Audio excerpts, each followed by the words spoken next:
Muy buenos días primero. Muchas gracias por la invitación. Bueno, hoy día quiero centrar esta presentación exclusivamente en Europa, que ha estado en el centro de las noticias. Y quiero en realidad hacer una visión de qué ha pasado recientemente y también ir un poco hacia atrás, porque lo que viene son muchos desafíos que necesitan los que deciden políticas, como el ministro recién, ¿no? Hacer en Europa, y creo que es importante entender qué se viene para poder imaginar qué esperar. Nuestro departamento en el Fondo Monetario sí.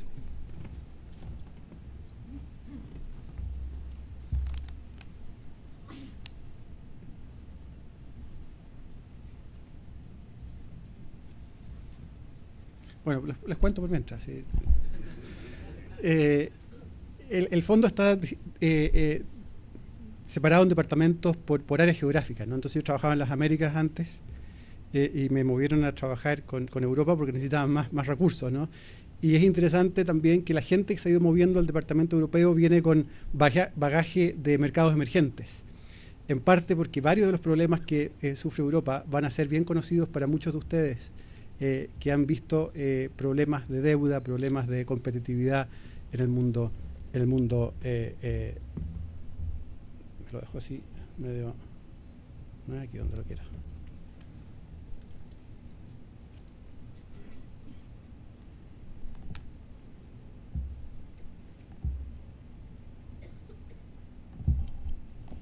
Ya. Bueno, lo que entonces les contaba que trabajo en el departamento europeo, que son 45 países, desde Portugal o Islandia hasta Rusia, ¿no?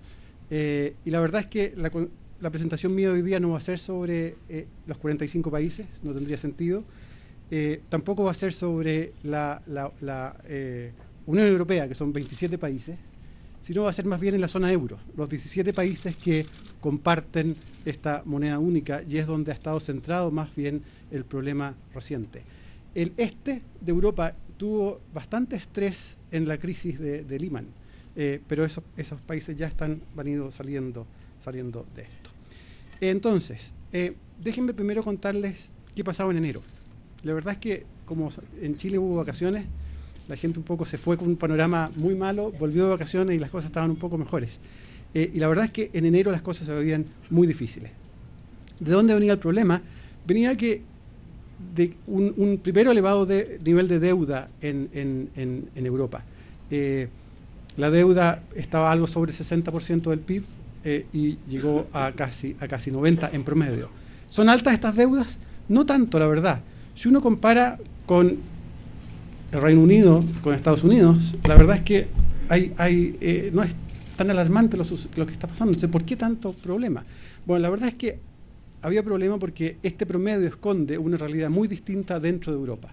Países que tienen deuda bajísima y varios países que tienen deuda sumamente alta. Y los mercados se pusieron a ver esto ya pues, hace algún tiempo, y se sumó algo complicado, que venían vencimientos. Como siempre, los problemas de liquidez empiezan a operar. Y los vencimientos de los gobiernos de deuda soberana eran muy grandes. Si uno ve este año, los vencimientos empezaban a sumarse por país y llegaban a más de 500 billones de euros en el primer trimestre. Y son casi 1,5 trillones de euros venciendo este año. Hay que encontrar compradores para esa deuda. Y no eran solo los gobiernos que tenían que hacer un rollover de esta deuda, también sucedía que los bancos tenían vencimientos bastante elevados durante este año y este primer trimestre en particular. Recuerden un número de todos estos números que les estoy mostrando.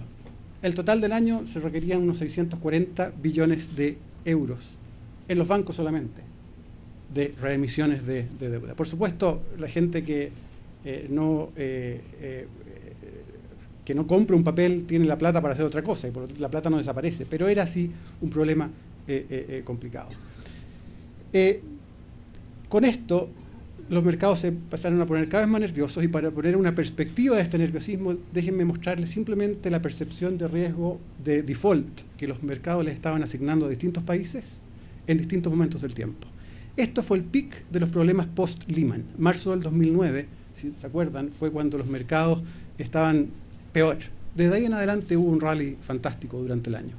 Bueno, las probabilidades de default eran más o menos altas en varios países. Pasó el tiempo, las cosas se tranquilizaron, y ahí los diamantes que pasó en post-Lehman, y las probabilidades de default empezaron a bajar. Pero pasó el tiempo de nuevo y llegamos a comienzos del año pasado y las cosas, los mercados ya estaban algo más nerviosos. Y llegamos a diciembre del año pasado y la verdad es que las probabilidades de default de varios países habían subido mucho. De hecho, en Grecia hubo una reestructuración de deuda, como ustedes saben, hace pocos días atrás. Hay un tema complicado dentro de toda esta estructura que es un conmovimiento de los problemas soberanos y de los problemas bancarios. ¿Por qué pasa eso? Si se fijan acá en este gráfico, son los mismos premios por riesgo, ¿no? Aquí es simplemente el spread que paga un banco promedio y el spread que paga un soberano promedio sobre un activo libre de riesgo. Y se mueven juntos. Antes de Lehman no se movían juntos. Los riesgos eran bajos. Post-Lehman empiezan a moverse juntos. ¿Y por qué pasa eso? Porque el soberano está en problemas. Es un problema para los bancos, porque los bancos tienen como activos papeles del soberano, que eventualmente pueden no pagarse. Y para el soberano es un problema los bancos, porque si los bancos quiebran, adivinen quién tiene que poner la plata para salvar a los bancos. Entonces empieza a haber un problema de comunicación, de vasos comunicantes entre bancos y gobiernos, que hace esto muy complicado. A esto se sumaba otra cosa. Hubo varios eventos. El EFSF, voy a volver a ese acronismo luego, es un fondo que se hizo en Europa para poder prestarle a países en problemas. Y además hubo varias cumbres de presidentes, de jefes de gobierno, y se juntaban y sacaban soluciones. Y los riesgos no bajaban, las cosas empeoraban. Entonces había un creciente nerviosismo durante fines del año pasado, porque las cosas empeoraban, se hacían más cosas, las cosas volvían a empeorar. Para agregar, los bancos necesitaban más capital. Pasaban dos cosas. Los bancos tenían un déficit de capital porque tenían papeles de soberanos que no se veían muy bien y se decidió en Europa pedirles capital por esas tenencias, aun cuando las regulaciones siempre no exigen capital a los bancos por tener papeles de su propio gobierno. Y segundo, como ustedes saben, hay todas unas nuevas regulaciones alrededor de Basilea para los bancos. Esto lleva ya varios años de discusión y hay que empezar a aumentar los requisitos de capital para esto, y esto significaba que varios países tenían, los bancos de esos países, buscar capital en alguna parte. Si no lo encontraban, era una complicación porque el crédito iba a disminuir. Entonces las perspectivas, además de todos los problemas anteriores de bancos, de riesgo, de fondeo, se sumaba que los bancos estaban cortos de capital y eventualmente tenían que desapalancarse, bajar el crédito. En este cuadro de fines del año pasado, el cuadro claramente para el año 2012 no era nada de bueno. Y el panorama de crecimiento en Europa se iba decayendo. Este es un simple mapa de Europa. Quiero que sigan eso un minuto. Esa es una transición en que hemos reescalado el mapa de Europa, dando importancia relativa a los países según su importancia económica. Entonces Alemania se ve más grande al medio, ¿no? Y Rusia más pequeñito. Bueno, ¿cómo eran las proyecciones? En abril del año pasado, hace un año, nuestras proyecciones oficiales del fondo suponían crecimiento en casi toda Europa. El crecimiento era sobre 3% para Europa, la zona euro casi 2%. Y había Portugal tenía una recesión, pero el resto crecía. Pasó el tiempo y llegamos a octubre del año pasado, donde hubo un nuevo ejercicio de proyecciones y ya empezaban a verse algunas recesiones en Grecia, de partida en Italia. Y el crecimiento de la zona euro seguía algo sobre 1%. Y llegamos a enero de este año, que son nuestras últimas proyecciones oficiales, donde la zona euro entra ya oficialmente en nuestras proyecciones a recesión, una caída de 0,5% del PIB para la zona euro. Europa en su conjunto sigue creciendo algo porque Europa del Este ayuda. Ese era el panorama en enero. Y además de este panorama mediano, un harto rojo ahí, los riesgos eran completamente asimétricos. la gente pensaba que era mucho más probable estar peor que este escenario base que mejor que el escenario base. Entonces las cosas se veían medio mal. ¿Qué pasó en los últimos casi 3 meses? Bueno, lo primero que pasó es que hubo unas acciones del Banco Central Europeo que fueron fundamentales y que cambiaron un poco el juego de corto plazo. También hubo otros elementos a los que voy a hacer referencia muy pronto. Lo primero es que el Banco Central Europeo había estado comprando bonos de varios países en un programa que vamos a llamar aquí SMP como sigla, simplemente para que me la sigan. Pero simplemente compraba bonos que pensaban estaban fuera de foco en precios. Entonces había comprado bonos griegos por un tiempo, después empezó a comprar bonos irlandeses, pero ya eso los spreads se fueron muy altos y no los volvió a comprar, pero empezó a comprar bonos españoles, italianos e irlandeses. Y mantuvo de cierta manera los spreads de estos países contenidos, pero a niveles sumamente altos igual, bien sobre 5% en las tasas de 10 años. Y de nuevo, si quieren acordarse otro número importante, 5% a tasa de 10 años es un número que uno debiera tener como referencia para decir las cosas están ok, las cosas no están ok. Ese programa produjo cierta contención, pero era insuficiente. Claramente, las compras desde, digamos, del tercer trimestre, del cuarto trimestre del año pasado no eran suficientes. Los mercados no creían que esto fuera a ser la solución. Y el Banco Central decidió, por lo tanto, actuar mucho más fuerte. Y quizás esto lo han visto por la prensa. Hay un famoso acronismo que se llama LTRO, litro en la gente de los mercados, que es que el Banco Central proveyó financiamiento a los bancos a escala gigantesca. El SMP es esta área gris o celeste abajo. Los otros son operaciones normales. ¿Qué hizo el litro? El litro simplemente le ofreció a los bancos financiamiento a 3 años, a la tasa de política monetaria más un cierto porcentaje, en el monto que los bancos quisieran, y más aún con colaterales que fueron un poco más relajados que los colaterales que existían anteriormente. Palabras para Chile. El Banco Central de Chile hizo esto mismo a propósito en la crisis pasada. Hizo los mismos litros, eran a 1 año, si mal no recuerdo, pero también abrió una ventanilla y eso descomprimió mucho presiones de liquidez que hubo posteriores a Lehman en Chile. Bueno, y esto es lo que fue el litro. El litro es una cantidad de plata enorme. El refinanciamiento bruto que se ofreció fue casi 1 trillón de euros. En neto fueron un poco más de 500 billones. Billones son 1.000 millones, ¿no? 500.000 millones. Recuerden los números que les decía antes, los bancos necesitaban 640 en el año de refinanciamiento. Esto financió prácticamente todo. Y esto tranquilizó fuertemente la situación. El Banco Central Europeo ha sido bien activo, si uno lo compara con el Banco Central de Estados Unidos. O sea, ustedes han visto la discusión de QE, Quantitative Easing, esta política del Banco Central de inflar su balance, etcétera, etcétera. Bueno, ahí está la Reserva Federal como porcentaje del PIB, el tamaño del balance del Banco Central de Estados Unidos. ¿Qué pasó en Europa? Partió con un Banco Central más alto, más grande, pero además lo aumentó con estas operaciones recientes fuertemente. Además de esto, del Banco Central, hubo, y el ministro se refirió a algo en esto, avances en 2 aspectos que son muy importantes. Primero, las autoridades de reunión en reunión lograron ponerse de acuerdo en un par de cosas importantes. Uno, el compacto fiscal. El compacto fiscal es un nuevo pacto fiscal, al que voy a volver en un segundo más rato, pero que mejora sustantivamente la gobernanza fiscal de la zona euro.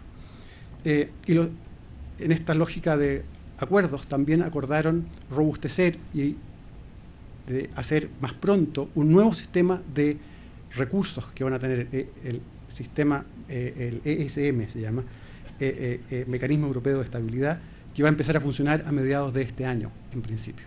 Antes se pensaba que esto iba a ser el próximo año, se trajo a este año. Eso a nivel europeo. A nivel de países, varios países iniciaron reformas fiscales y estructurales importantes. Italia y España están en esta lista. Más recientemente se vio que el problema de Grecia se manejaba, y por manejarse significaba que no había una salida demasiado estresante para el sistema financiero. ¿Qué provocó todo esto? Bueno, de nuevo, vuelvo a las tasas de interés, a estos mágicos 5%. Las tasas de interés de, por ejemplo, España e Italia han venido al alza, y estas son las curvas de rendimiento de España e Italia en diciembre, y en un momento estuvieron incluso más altos. Fíjense los números a 10 años, sobre 6%, casi 7% en Italia. Bueno, en el tiempo empezaron a bajar, y los últimos números son mucho más razonables. Esto es clave. Con tasas de interés mucho más altas, la dinámica de la deuda se torna insostenible. Y vuelvo a eso en un segundo. La percepción de riesgo, este gráfico que les mostraba que subía y subía, empezó a retroceder en algo. Y este último es de hace algunos días. Y por lo tanto el último es incluso mejor. Raya para la suma. ¿Dónde estamos hoy día? Los riesgos inmediatos han disminuido considerablemente. Y esto, por ejemplo, se ve en cómo está funcionando el mercado interbancario en Europa. Los spreads entre una operación interbancaria sin colateral y con colateral han disminuido sustantivamente. Nuestra directora gerente, Madame Lagarde, hace un par de días en India, decía que estamos lejos del precipicio en comparación a comienzos de año. Las cosas son mejores. Nuestras nuevas proyecciones vienen ahora, se están preparando, están en la olla. En abril hay toda una reunión en Washington con todos los ministros, gobernadores de bancos centrales, y ahí es donde se presentan. Pero claramente la economía está más saludable que hace 3 meses. Esta mejoría, sin embargo, hay que mirarla con algo de cautela. Y no debe llevar a un sentimiento de seguridad en lo que viene, porque hay mucho por hacer. Quedan muchas vulnerabilidades. Lo que se hizo es proveer mucha liquidez a un sistema que tenía problemas de refinanciamiento. Pero los problemas fundamentales de Europa todavía tienen que ser abordados. Ha habido mucho avance, ahora es una etapa de implementación de las ideas que vienen. Para entender qué viene, por lo tanto, déjenme tratar de rápidamente hacer una historia de cómo llegó Europa a estar en el problema que está. Y esta historia les va a ser conocida, creo. La adopción del euro en Europa produjo una convergencia de tasas de interés fortísima. Eso es lo que produjo. Esos eran los bonos de 10, los spreads de los bonos de 10 años en algunos países sobre los bonos alemanes. Volvieron a estar bajos, no sé por qué no me salió un eje acá, pero entonces déjenme decirle que los spreads eran del orden de 600 puntos base, 400 puntos base, antes de la adopción del euro. Con la adopción del euro, las tasas convergieron, los mercados simplemente no diferenciaron entre países, a pesar de que el pacto que dio origen a todo esto decía que un país no podía salvar a otro país. Y bueno, se dio lo que sucede en una economía cuando hay acceso al crédito mucho más barato. Y Chile el año 82 no fue muy distinto, y uno puede enumerar la cantidad de países emergentes que han tenido esto. ¿Y qué pasa? Bueno, los países empiezan a tener una mayor demanda interna, empiezan a gastar más, el consumo aumenta.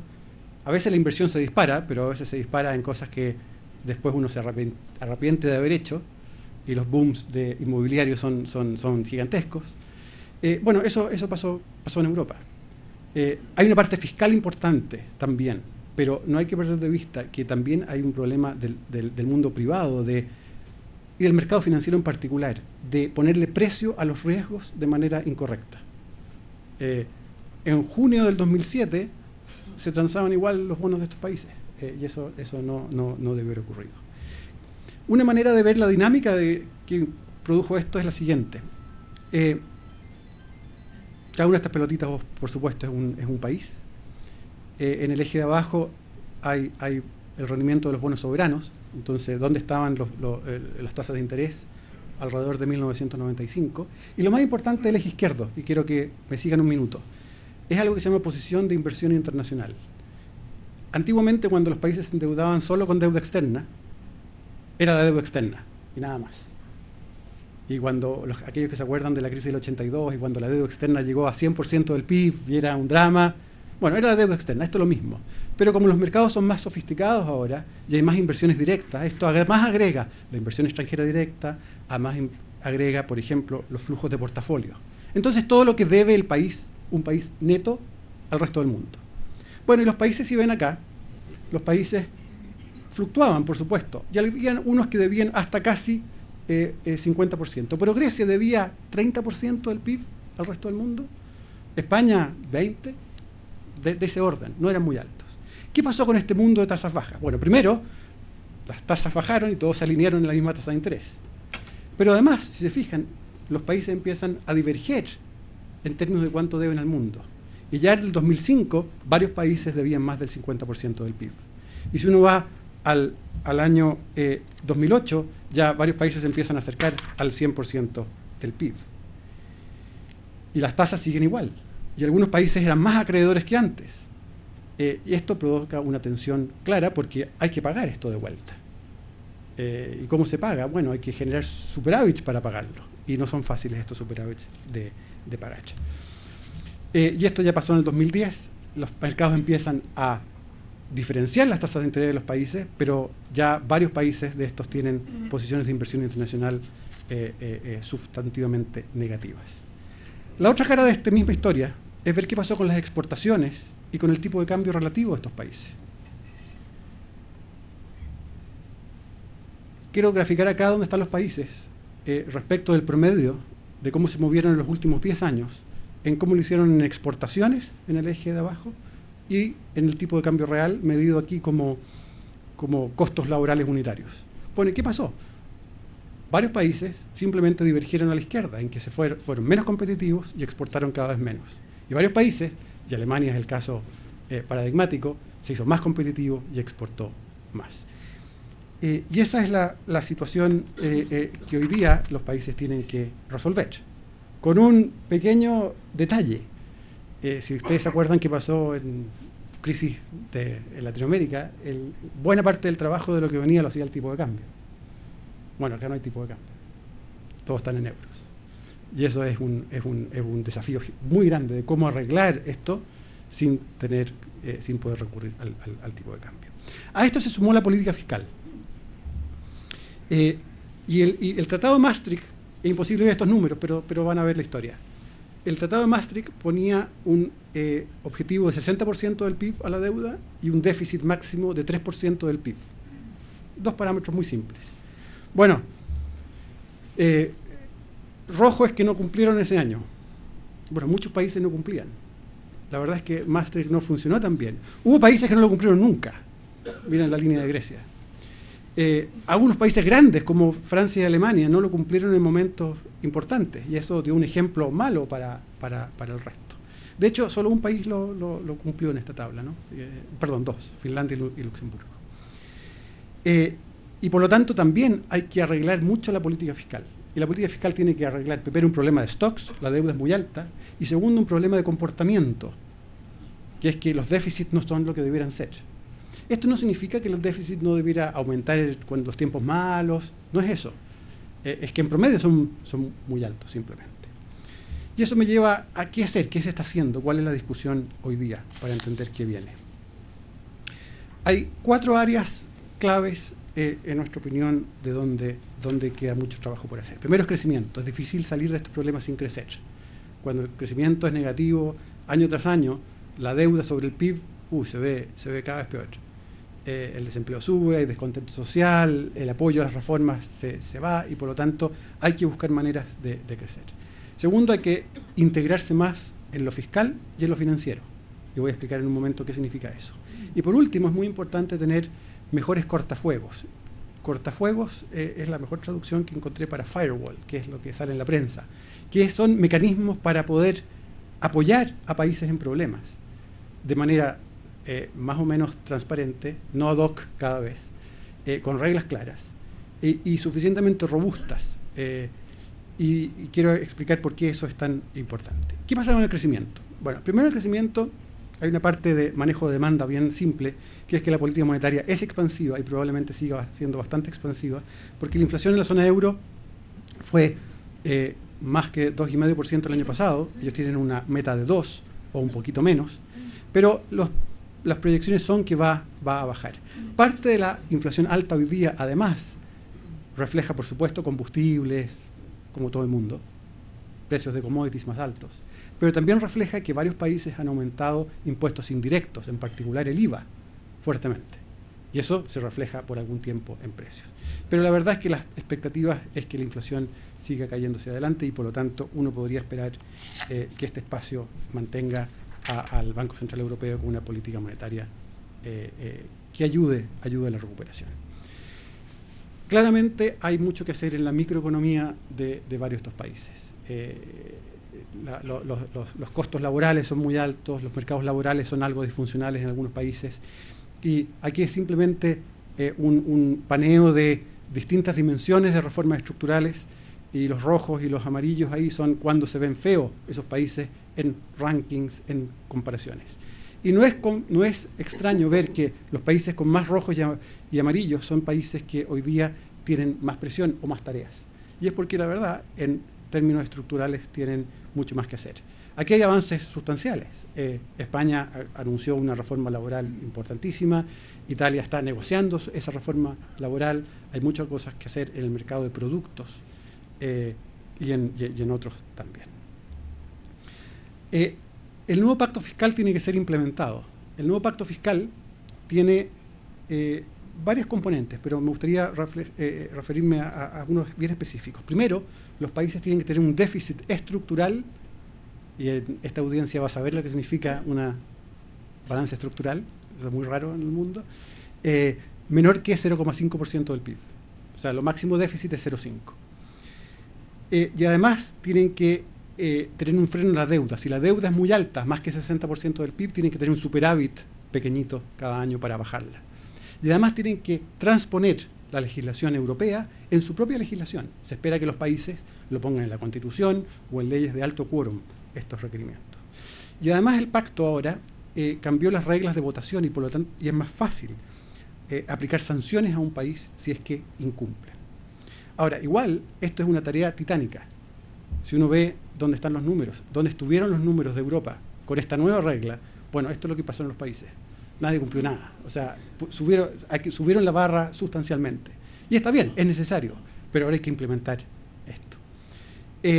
¿Hay que implementarlo rapidísimo? No. Y este es un tema en que hay distintas opiniones, este es un tema bien debatible, que es cuán rápido hacer los ajustes fiscales. Pero nuestra opinión es que algunos países tienen espacio para ir, no de una vez, más lento. Porque si uno va demasiado rápido, la actividad va a sufrir y por lo tanto hay que hacer cierto fine-tuning de cuánto avanzar. Ciertamente algunos países no tienen ese lujo, los mercados no les dan el financiamiento para hacerlo y tendrán que hacerlo más rápido. Déjenme ir ahora al tema de integración fiscal.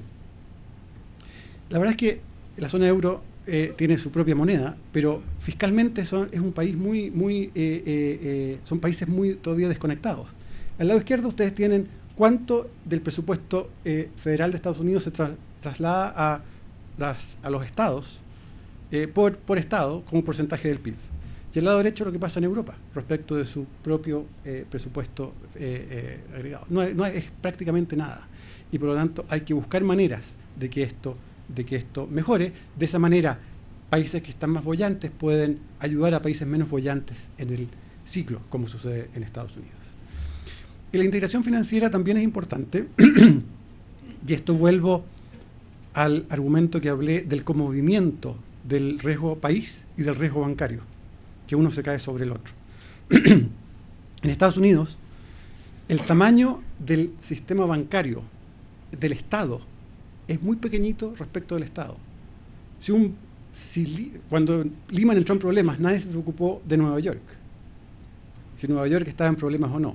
Habían coletazos indirectos por el desempleo, pero el Estado de Nueva York no iba a pagar, no estaba a cargo de Lehman. Delaware es un caso especial porque hay muchos registros allá. En Europa pasa que muchos países tienen sistemas bancarios muy grandes para ser manejados desde el país solamente. Y en el Fondo Monetario pensamos que sería muy bueno avanzar hacia un sistema más paneuropeo, en que los bancos son europeos, hay un sistema de seguro de depósitos europeo, hay una regulación europea, etcétera, etcétera. Eso permitiría romper el vínculo que les mostraba antes, que si los bancos están mal, el soberano entra en problemas, o si el soberano entra en problemas, los bancos están en problemas. Esto es algo de mediano plazo más difícil que hacer. Déjenme ir al rol del cortafuegos o el firewall, que les decía, porque es importante tener un mecanismo para esto. Y está Europa avanzando, va a tener el mecanismo de estabilización europeo y tiene este mecanismo previo al EFSF. ¿Por qué importa? Porque cuando la deuda es alta, se pueden dar equilibrios múltiples. Y aun cuando las políticas puedan ser adecuadas a ojo de un buen economista, a ojo de buen cubero, puede que el mercado no crea eso. Y si el mercado no cree, entra en problemas ese país. Y déjenme mostrarles lo siguiente. Esta es la trayectoria de la deuda de un país cualquiera, y está rescalado, bien escondido. Este es un país de verdad, pero aparece cero deuda y cero pago de intereses porque no queremos mostrar el país. Pero esa es la proyección que tenemos hoy día de la deuda de ese país sobre el PIB, que va a ir aumentando los siguientes par de años, en realidad hasta el 2014. Y de ahí empieza a devolverse, con las políticas que hoy día ese país está tratando de implementar. Pero eso supone una tasa de interés de 5%. ¿Qué pasa si la tasa es 7%? Bueno, la deuda se va. Y por lo tanto, aquí es complicado porque las políticas con una tasa de 5 están ok. Si la tasa es 7, las políticas no parecen suficientes. Entonces, si todo el mundo piensa que la política, si la tasa es 7, hay un equilibrio en que todos nos ponemos de acuerdo en que esto no funciona. Y la gente no va a comprar la deuda de ese país, las tasas van a ser altas, no va a poder hacer rollovers de su deuda, hay problemas. La mera existencia de un fondo suficientemente grande para convencer al mercado de que si esto pasa, ese país va a poder pedir prestado a esa facilidad nueva, hace que la línea roja, si se quiere, pueda desaparecer. Y por lo tanto el mercado queda contento con 5%, las políticas que están operando son suficientes, etcétera, etcétera. Ahora, no es toda la historia. Claramente cuando hay más facilidades también hay problemas de incentivos en los países, de cuántas reformas hacer. Evidentemente es difícil decir que siempre es liquidez, a veces son problemas fundamentales. Por eso decía, ojo bancubero, las cosas se ven bien. Pero al final del día, también es cierto que por algo existen bancos centrales con bancos. Los bancos tienen estos mismos problemas de deuda alta, son muy apalancados y pueden sufrir corridas. Bueno, los países también eventualmente pueden sufrirlas y por lo tanto es necesario tener este tipo de estructuras. Por algo existe el Fondo Monetario a nivel de países del mundo. Porque estamos hablando de que exista algo parecido, ya existe algo más robusto de lo que existe en Europa.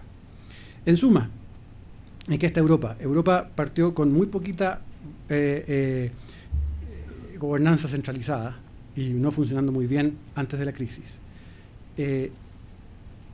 Con muy poco compartir riesgo. Compartir riesgo significa estas transferencias fiscales, que si a alguien le va mal, a otro le va bien, pueden traspasarse fondos.